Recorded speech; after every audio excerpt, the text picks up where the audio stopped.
हाय प्यारे साथियों, आज हम विटामिन का एकदम लास्ट पार्ट बनाएंगे, मतलब चौथा पार्ट।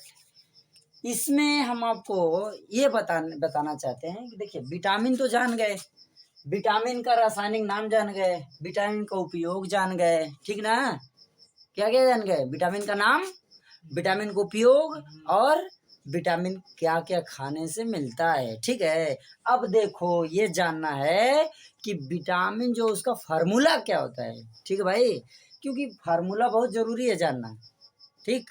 आपको किताबों में मिलता है, कुछ मिल जाएगा, कुछ नहीं मिलेगा।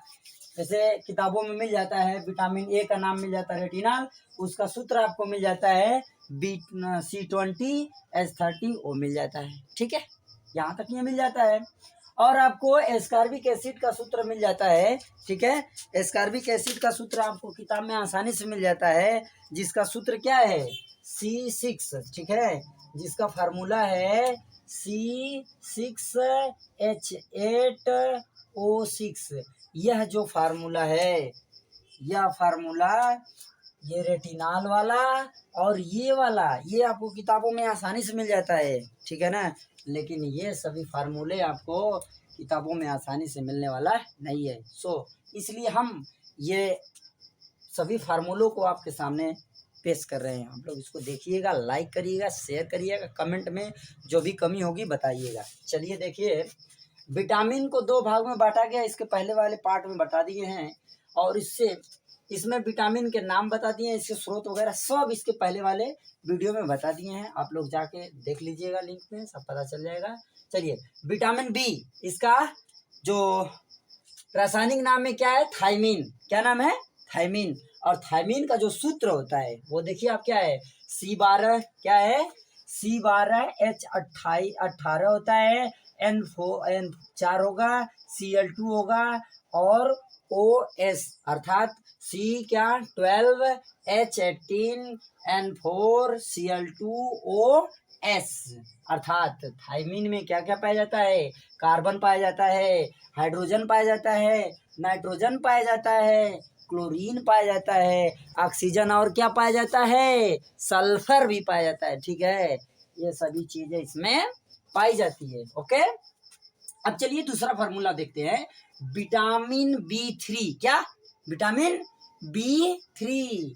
जो विटामिन B3 होता है, इसका रासायनिक नाम नियासिन होता है, और नियासिन का रासायनिक सूत्र देखा जाए C9H17O5N होता है। किसका? नियासिन का फार्मूला, ओके। चलिए, अब आपको हम बताते हैं पायरिडॉक्सिन, यानी विटामिन 6 का क्या नाम है? पायरिडॉक्सिन है। इसका देखिए सूत्र क्या होता है? C8H11O3N। अर्थात विटामिन 6 में क्या पाए जाते हैं? कार्बन पाया जाता है, हाइड्रोजन पाया जाता है, ऑक्सीजन पाया जाता है, और नाइट्रोजन भी पाया जाता है। अब देखो, विटामिन जो आपको यहाँ पर दिखाई दे रहा है, विटामिन B7, क्या दिखाई दे रहा है? विटामिन B7, इसका नाम क्या है? बायोटीन। क्या नाम है? बायोटीन। देखिएगा, इससे आपको हम बताते हैं, बायोटीन मतलब, बायो माने ये बाल, बायो माने का ये बाल, ठीक है ना। बायो माने का ये बाल, और टीन, टीन जैसे आप लोग देखे होंगे कि जब पुराना हो जाता है तो क्या होना लगता है? झरने लगता है, देखे ना। टीन क्या होता है? पुराना होने के बाद झरने लगता है। उसी प्रकार से विटामिन B7 की जब कमी होती है, क्या होती है?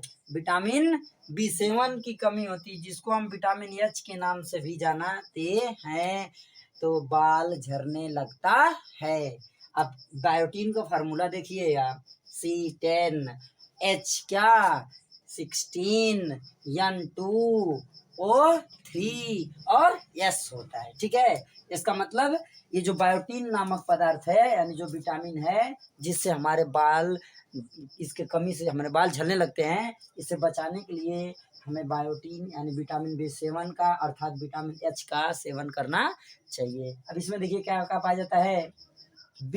इसमें का कार्बन पाया जाता है, हाइड्रोजन पाया जाता है, नाइट्रोजन, ऑक्सीजन और सल्फर पाया जाता है, ओके।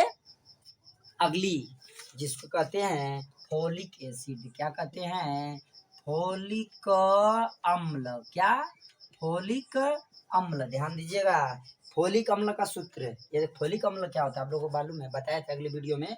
जो फोलिक अम्ल है इसमें बांझपन होता है, ठीक है। देखिए गर्भवती महिलाओं को ना अक्सर फोलिक एसिड दिया जाता है, ठीक है ना। आगे चलिए, इसमें देखिए फोलिक अम्ल का सूत्र क्या होता है, C19H19 फिर क्या N2O3S, अर्थात फोलिक अम्ल में कौन कौन सा सूत्र पाया जाता है, कार्बन मतलब कार्बन तत्व पाया जाता है, हाइड्रोजन तत्व पाया जाता है, नाइट्रोजन, ऑक्सीजन और सल्फर पाया जाता है। अब इसके बाद आपको बताएंगे हम क्या चीज, देखिएगा विटामिन B12, क्या है, विटामिन B12 जिसका नाम क्या है, क्या नाम है, साइनोकोबालामीन, क्या नाम है, साइनोकोबालामीन। साथियों दिखाई दे रहा है ना, वेरी गुड, बहुत अच्छे। क्या इसका क्या नाम है, साइनोकोबालामीन। देखो ये जो साइनोकोबालामीन है, ये जो साइनोकोबालामीन देख रहे हैं आप, इसका फार्मूला क्या होता है जानते हैं, ये होता है, क्या है ये, C63, okay, H88, cobalt, N14, O14 और P होता है। अर्थात इसमें मतलब किसमें, साइनोकोबालामीन में कार्बन पाया जाता है, हाइड्रोजन पाया जाता है, कोबाल्ट पाया जाता है, नाइट्रोजन पाया जाता है, ऑक्सीजन तथा फास्फोरस पाया जाता है, ठीक है। ये सभी चीज इसमें पाए जाते हैं। अभी हम इसके बारे में चर्चा कर ही दिए आपको। एस्कॉर्बिक अम्ल का सूत्र ये होता है, इसमें कार्बन, हाइड्रोजन और ऑक्सीजन समान तौर से मिलते हैं। अब चलते हैं वसा में घुलनशील विटामिन, इसमें वसा में घुलनशील विटामिन। देखिए वसा का मतलब जानते हैं ना, ये ऐसी विटामिन होती है ना, जिसे आपको बता दें, जो विटामिन के है ना, जो विटामिन के है, हमको समझ में आता होगा कि हम जैसे सीधे खा लेते हैं और विटामिन के हमको मिल जाता है, नहीं। जानते कैसे मिलता है, पहले हम भोजन में खाते हैं, क्या करते हैं, भोजन को ग्रहण करते हैं। अब भोजन ग्रहण करने के बाद कहाँ जाता है, छोटी आंत में, कहाँ जाता है, छोटी आंत में। जब भोजन का पाचन होता है ना, वहीं पर किसका निर्माण होता है, रेटिनाल का, किसका, रेटिनाल, जो रेटिनाल है इसका निर्माण वहां पर होता है। इसका सूत्र क्या है, C20H30O, ओके। इसमें कार्बन, हाइड्रोजन, ऑक्सीजन इसमें भी समान तरीके से पाए जाते हैं, ओके ना। अब देखिएगा कैल्सीफेरॉल किसका नाम है, विटामिन डी का, किसका नाम है, विटामिन डी का। ये विटामिन डी कहाँ, त्वचा में, ठीक है, आ जाता है और त्वचा के माध्यम से हमारे शरीर में जाता है, ठीक है, प्रकाश संश्लेषण द्वारा। इसे संश्लेषी विटामिन भी कहा जाता है, ठीक है। विटामिन डी को क्या कहा जाता है, संश्लेषी विटामिन, क्योंकि ये हमारे शरीर में डायरेक्ट नहीं बनता है, सूर्य के प्रकाश से हमारे त्वचा में आता है, त्वचा से फिर रक्त में जाता है, रक्त क्या करता है, रक्त में फिर क्या होता है मालूम है, 25 हाइड्रोक्सी, ठीक है। उसके बाद क्या बनता है, 25 हाइड्रोक्सी बनता है और वो क्या बोलते हैं उसको, कोलेस्ट्रॉल का निर्माण होता है, 25 हाइड्रोक्सी कोलेस्ट्रॉल का निर्माण होता है। यह फिर क्या करता है, रक्त में जाके घुल जाता है, रक्त से निकलने के बाद फिर उसको कौन ले लेता है, यकृत ले लेता है, यकृत से निकल के यह फिर क्या करता है, 25 क्या बना देता है, हाइड्रोक्सी कोली कैल्सीफेरॉल बना देता है।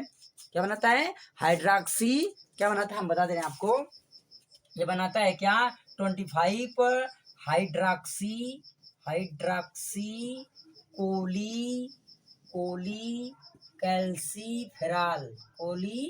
कैल्सीफेरॉल का निर्माण होता है, ठीक है। पुनः ये कोली कैल्सीफेरॉल जो होता है रक्त में जाके मिल जाता है, ये कहाँ मिलता है, रक्त में जाके मिल जाता है, ठीक है ना, रक्त में मिल जाता है।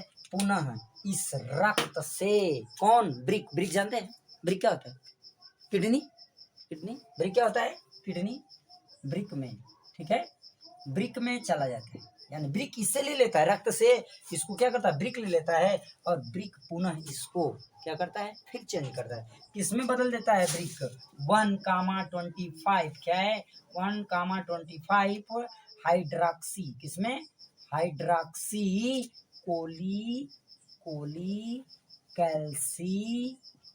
कैल्सीफेरॉल, ठीक है, में बदल जाता है।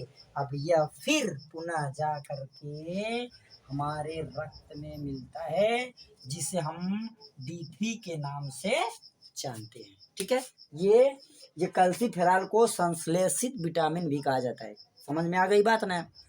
अब चलते हैं, इसका देखिए रासायनिक सूत्र है क्या है रासायनिक सूत्र? C28H44 और O, अर्थात कार्बन, हाइड्रोजन, ऑक्सीजन इसमें पाया जाता है। ओके, अब आइए विटामिन के अगले पार्ट में। टोकोफेरॉल अर्थात विटामिन ई, इसके कमी से क्या होता है हमको, यानी कि हमारे सदस्यों में अर्थात महिलाओं में अक्सर ये देखा जाता है, बाझपन होता है। ठीक है, इसका सूत्र है C29H कितना 50 और O2 यानी कार्बन, हाइड्रोजन और ऑक्सीजन पाए जाते हैं। अब आ जाओ किसमें किसमें, ये क्या है? विटामिन के। क्या है? देखिए यहाँ पर नहीं आ पाया, कोई बात नहीं, यह विटामिन के है। ठीक है, इसे फाइलोक्विनोन के नाम से जानते हैं। क्विनोन होता है, ठीक है, सॉरी ये बाय मिस्टेक हो गया है, इस पे लिखिए क्विनोन। ठीक है ना, यह फाइलोक्विनोन होता है। ठीक है, इसका रासायनिक सूत्र क्या होता है? C क्या 31H46O2 इसका रासायनिक सूत्र होता है। इस तरीके से विटामिन सी अर्थात विटामिन के जो फार्मूलेज हो गए हैं, इसको हमने आपको दे दिया। तो आप इसको देखिएगा, लाइक करिएगा, शेयर करिएगा, कमेंट करिएगा। जय हिंद, जय भारत।